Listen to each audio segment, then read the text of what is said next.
Mr. Chairman, I would like to introduce, to start off this conversation, Jeff Cleghorn, who is an expert witness in this issue here. And if you don't mind, I'll let him take the mic. He's on number 2, Mr. Chairman. Thank you, Mr. Chairman. I'm Jeff Cleghorn, sixth-generation Georgian, live in Butts County, Army veteran, retired lawyer, and have been a gay rights activist for the last 3 decades. I served on the board of directors of Georgia Equality and Lambda Legal and am a past president of the Stonewall Bar Association. I have long advocated for the equal dignity of gay and lesbian Georgians and Americans.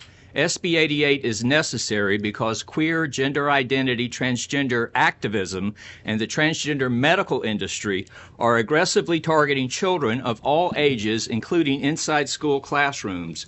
This is a belief system that many people, me included, do not believe in. The gay rights movement succeeded because we changed hearts and minds, and we did it the old-fashioned way by telling the truth about our lives. And today, gays and lesbians live in every Georgia county happy and content to love our families and be good citizens. I have long known and worked with many transgender people, and I know that they only want to live their lives in peace, free from mistreatment by anyone. And I'm glad trans Americans and Georgians now have every legal right as the rest of us, with the Supreme Court recently expanding Title VII to include workplace protections for transgender.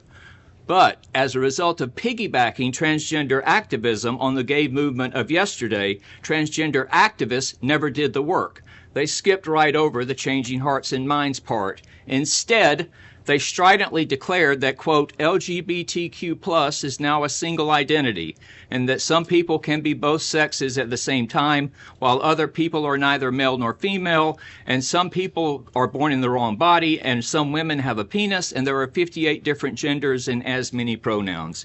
SB 88 is necessary because the former gay rights movement has been hijacked by those pushing this dishonest gender ideology on children. This is about much more than helping kids with gender dysphoria, most of whom will grow up to be gay or lesbian if left alone. Every study ever conducted on the subject. This is about indoctrinating kids into a belief system that is not real.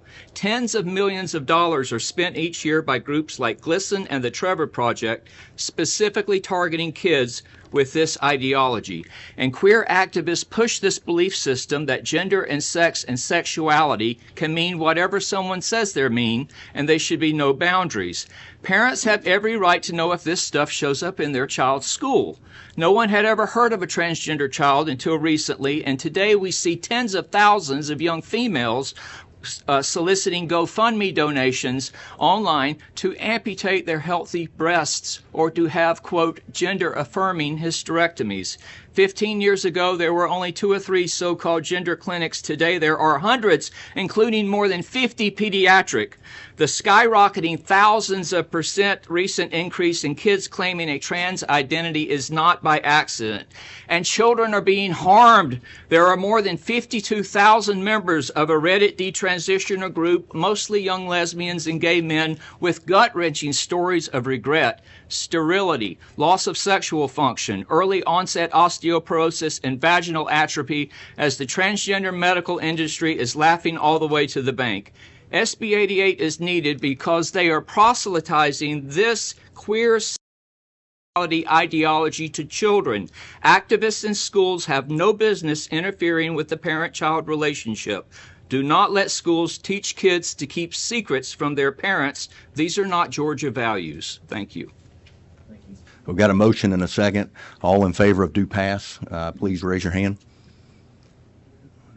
4, 6. All opposed? Passes 6-3. Thank you all very much. Thank you, Mr. Chairman. Thank you.